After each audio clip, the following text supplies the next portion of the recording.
Hello everyone, welcome back to my channel Shreyas lifestyle nursing. আশা করি তোমরা সবাই ভালো আছো। তো আজকে কিন্তু আবারও তোমাদের জন্য একটি ইনফরমেটিভ ভিডিও নিয়ে চলে এসেছি। তো আমি অনেক জায়গা থেকে কমেন্ট পেয়েছি এবং আমার চ্যানেলে যে ভিডিও পোস্ট করা আছে সেখানেও তোমরা অনেকে আমাকে কমেন্টে জিজ্ঞাসা করেছো যে এএনএমদের পোস্টিংটা কি সত্যি এই বছর আর হবে না, এই এএনএমদের পোস্টিংও কি নেক্সট ইয়ারে হবে, বা এই যে রিসেন্ট যে ব্যাচটা পাস আউট হয়ে বেরোবে তাদেরও কি পরবর্তীকালে গিয়ে পোস্টিংয়ে দেরি হবে। তো এইটা নিয়ে দিদি তুমি একটু ডিটেলসে আলোচনা করো বা ডিটেলসে একটা ভিডিও দাও। তো এই নিয়ে তোমরা অনেকেই আমাকে অনেক কিছু জিজ্ঞাসা করছো, তো তাই ভাবলাম যে সেপারেট একটা ভিডিও করে তোমাদের সকলের কোয়েশ্চেনের কিন্তু রিপ্লাই দিই, এবং যে ব্যাচটা অলরেডি পাস আউট হয়ে বসে আছে বা যারা তোমার 2025-এ পাস আউট হবে তাদের জয়নিং কবে হতে পারে সেটা নিয়েও কিন্তু আজকের ভিডিওতে আলোচনা করব। তো চলো ভিডিওটা তাহলে শুরু করি। তো প্রথমেই বলি, আজকে তোমাদেরকে যে ইনফরমেশানটা দেব সেটা কিন্তু ইনফরমেশানটা আমি রিসেন্টলি পেয়েছি, তো সেই জন্যই তোমাদের সাথে শেয়ার করতে পারছি। তো তোমাদেরকে বলি, যে ব্যাচটা অলরেডি পাস আউট হয়ে গিয়েছে মানে 2022-24-এর ব্যাচ, তাই তো তো আগের বার মানে 21-23-এর ব্যাচ কিন্তু পাস আউট হয়ে যাওয়ার পরে 1 মাসের মধ্যেই তাদের কিন্তু পোস্টিংটা হয়ে যায় এবং তারা কিন্তু ফেব্রুয়ারিতেই কিন্তু জয়েন করে যায়। কিন্তু তারপরে যে ব্যাচটা পাস আউট হয়ে বেরোলো মানে 2022-24-এর ব্যাচ, কিন্তু এখনও পর্যন্ত কোনো প্রকার কোনো পোস্টিং পায়নি। তারা কিন্তু পাস আউট হয়েছে অনেক দিন হলো, প্রায় তাদের 5-6 মাস হয়ে গেল, কিন্তু এখনও প্রকার পোস্টিংয়ের কিন্তু কোনো প্রকার কোনো খবর নেই। তাই যারা পাস আউট হয়ে বসে রয়েছে তারা অনেকেই টেনশানে রয়েছে যে কবে হবে পোস্টিং, না এখনও দেরি হবে, না এই বছর হবে, না সামনে বছর হবে। আর যেহেতু এই আগের বারের পোস্টিংটা হচ্ছে না, তো যারা রিসেন্ট পাস আউট হয়ে বেরোবে তারাও কিন্তু ভয়ে ভয়ে আছে যে তাদের সিনিয়রদের যেহেতু পোস্টিং হচ্ছে না, হয়তো পরবর্তীকালে গিয়ে তাদের পোস্টিংও কিন্তু দেরি হবে, তাই তো তো এইটা নিয়ে তোমরা অনেকেই কিন্তু টেনশানে রয়েছো। তো তোমাদেরকে বলি, যারা পাস আউট হয়ে গিয়েছো অলরেডি, এএনএম স্টুডেন্টরা যারা অলরেডি পাস আউট হয়ে গিয়েছো মানে 2022-24-এর ব্যাচ, এবং যারা একদম অধীর আগ্রহে রয়েছে যে তাদের পোস্টিংটা কবে দেবে, তো তোমাদেরকে বলি যে তোমাদের পোস্টিং কিন্তু খুব শীঘ্রই দেবে। তো কেন দেবে সেটাও বলি, যে তোমরা জানো যে আমার দিদি কিন্তু হচ্ছে এএনএম ট্রেনিং করছে, তো ওর এবার ফাইনাল ইয়ার, এবছর ওর কমপ্লিট হয়ে যাবে। তো যেহেতু তোমার ওদের এনটিএসে যারা আগের বার পাস আউট হয়েছিল তো তাদের, এবং যেহেতু আমার দিদিরাও এবছর পাস আউট হবে, ওরা হচ্ছে 23-25-এর ব্যাচ, তো সকলেরই কিন্তু টোটাল লিস্ট মানে আগের বছরের লিস্ট প্লাস এই বছরের লিস্ট সবার নামের লিস্ট কিন্তু স্বাস্থ্য ভবন থেকে চেয়ে পাঠানো হয়েছে। তো বুঝতেই পারছো যে একটা এনটিএস থেকে চেয়ে পাঠানো হয়েছে মানে প্রত্যেকটা এনটিএস থেকেই কিন্তু হয়তো চেয়ে পাঠানো হয়েছে। তো তোমাদের লিস্ট যখন চাওয়া হয়েছে, এবং যেহেতু ওবিসি কেসটাও কিন্তু আস্তে আস্তে তোমার আর সমাধানের দিকে এগোচ্ছে, তো তোমরা একদম টেনশন ফ্রি হয়ে থাকো, তোমাদের পোস্টিং কিন্তু খুব শীঘ্রই দিয়ে দেবে। এবং আশা করা যায় যে 2025-এ যে ব্যাচটা বেরোবে তাদেরও কিন্তু পোস্টিং হয়ে যাবে 2026-এ খুব তাড়াতাড়ি। কেন হবে আমি বলে দিই তোমাদেরকে, যেহেতু 2026-এ রয়েছে ভোট, তাই তো তো সেই জন্য একটা হাই চান্স রয়েছে যে 2025-এ এর যে ব্যাচটা পাস আউট হয়ে বেরোবে তারাও কিন্তু খুব তাড়াতাড়ি পোস্টিং পেয়ে যায়। দুটো ব্যাচ তোমার পোস্টিংটা আশা করা যায় যে একসাথেই পাবে, যে তোমার আগের ব্যাচ 2022-24-এর ব্যাচ এবং 2025-এ যারা বেরোবে তারাও কিন্তু পোস্টিং খুব শীঘ্রই কিন্তু পেয়ে যাবে।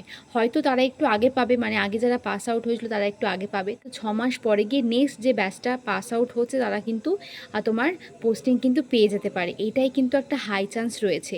তো তোমাদেরকে বলি যে এই খবরটা যেহেতু রিসেন্টলি পেয়েছি, তো সেই জন্য তোমাদের সাথে শেয়ার করলাম। তো জানি না কতটা কি তোমার আর এর উপর ভিত্তি করে পোস্টিংটা দেবে, কিন্তু আমার যতদূর মনে হচ্ছে যে নামের লিস্ট যখন তোমাদের চেয়ে পাঠানো হয়েছে স্বাস্থ্য ভবন থেকে, তো খুব তাড়াতাড়ি কিন্তু তোমাদের পোস্টিংটা কিন্তু দিয়ে দেওয়া হবে। আরও একটা কথা তোমাদেরকে বলি, যে অনেকেই আমাকে জিজ্ঞাসা করছো যে দিদি এনএম করেও কি আমরা ভুল করলাম যে আমাদের পোস্টিং হচ্ছে না, এতদিন অপেক্ষা করতে হচ্ছে।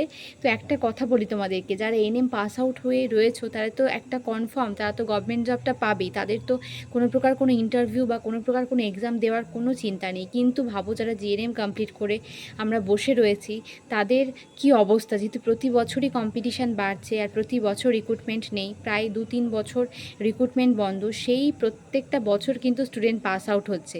এবং এই যে প্রতি বছর স্টুডেন্ট পাস আউট হচ্ছে, তাহলে বুঝতে পারছো যে যখন ফর্ম ফিল আপ হবে কতটা কম্পিটিশান যাবে বা কতটা হিউজ নাম্বার অফ স্টুডেন্ট কিন্তু ফর্ম ফিল আপ করবে।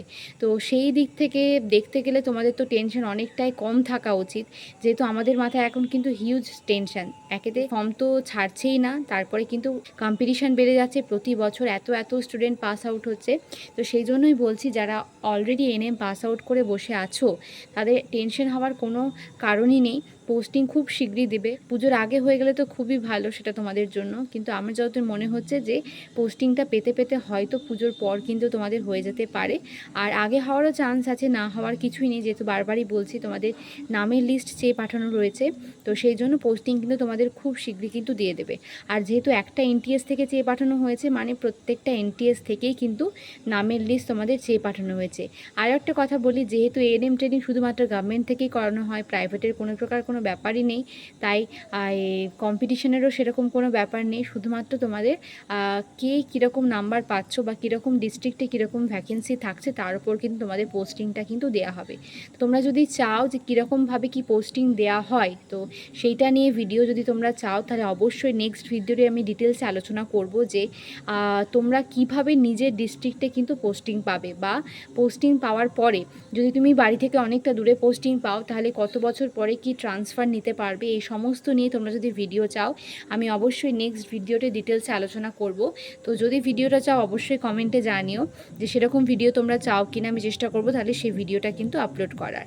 তো আশা করি আজকে যে ইনফরমেশনগুলো তোমাদেরকে দিলাম সেটা তোমাদের অনেকটা হেল্প করবে। তো যারা খুব টেনশানে রয়েছো এবং ভাবছো যে কি হবে, আমাদের পোস্টিংটা কেন দিচ্ছে না, বা অনেকেই হয়তো আশেপাশের লোকে বলবে কী রে তুই নার্সিং করে এলে, তোর কনফার্ম গভর্নমেন্ট জব ছিল, তো কি হলো, তো অনেকে অনেক কথা বলবে। তো কারো কথায় কান দিও না, শুধু নিজের ওপর বিশ্বাস রাখো এবং সময়ের ওপর বিশ্বাস রাখো, ঠিক আস্তে আস্তে কিন্তু জবটা কিন্তু পাবে। যেহেতু ট্রেনিংটা করেছো, হয়তো সময় লাগছে, তো একটু ধৈর্য ধরো, অবশ্যই কিন্তু চাকরিটা হবে, কিন্তু ধৈর্য একদম হারাবে না। বাড়িতে বসে রয়েছো, হয়তো অনেকে অনেক কিছু কাজ করছে, আর যারা সেরকমভাবে কোনো কাজের সঙ্গে যুক্ত না, তারা একটু আধটু করে পড়তে থাকো জিনিসগুলো, কারণ পড়া এমন একটা জিনিস যেটা তোমার ভবিষ্যতে গিয়েও কিন্তু কাজে লাগবে। কারণ যারা এনএম ট্রেনিং করো, তারা যখন সাব সেন্টারে ডিউটিতে যাবে, তখনও কিন্তু এই ভিজিট, কাল ওই ভিজিট, এই সময় ভিজিটের মধ্যেও কিন্তু তোমাদের অনেক পড়াশোনা কিন্তু চালিয়ে যেতে হবে। তো সেই জন্যই বলছি যে যারা এখন বাড়িতে একদম ফ্রিতে বসে আছো, কোনো কাজ নেই, পড়াশোনাটা চালিয়ে যাও, কারণ পড়াশোনার কোনো শেষ হয় না। তো সেই জন্যই বলছি যে ফাঁকা সময়টা পাবে, একটু বইটা ঘাটাঘাটি করো, যে জিনিসগুলো খুব ইম্পর্টেন্ট সেই জিনিসগুলোকে একটু পড়ার চেষ্টা করো, দেখবে তোমাদেরই হয়তো পরবর্তীকালে সেটা কিন্তু অনেক কাজে লাগবে। তো আশা করি আজকের ভিডিওটা তোমাদের অনেক ভালো লাগবে, অনেকটা হেল্পফুল হবে। যদি ভিডিওটা ভালো লেগে থাকে তাহলে অবশ্যই তোমার বন্ধু বান্ধবীদের মধ্যে প্রচুর শেয়ার করে দিও। আর তোমাদের যদি কোথাও কোনো ডাউট থাকে বা কিছু জানার থাকে, অবশ্যই আমাকে কমেন্ট বক্সে কমেন্ট করো, আমি চেষ্টা করব তোমাদের কমেন্টের কিন্তু রিপ্লাই দেওয়ার। আর যারা এখনও আমার চ্যানেলটিকে সাবস্ক্রাইব করোনি, সাবস্ক্রাইব করে আমার চ্যানেলের পাশে থেকো। সবাই সুস্থ থেকো, সাবধানে থেকো, ভালো থেকো। খুব শিগগির দেখা হবে তোমাদের সাথে পরের কোনো ভিডিওতে। টাটা।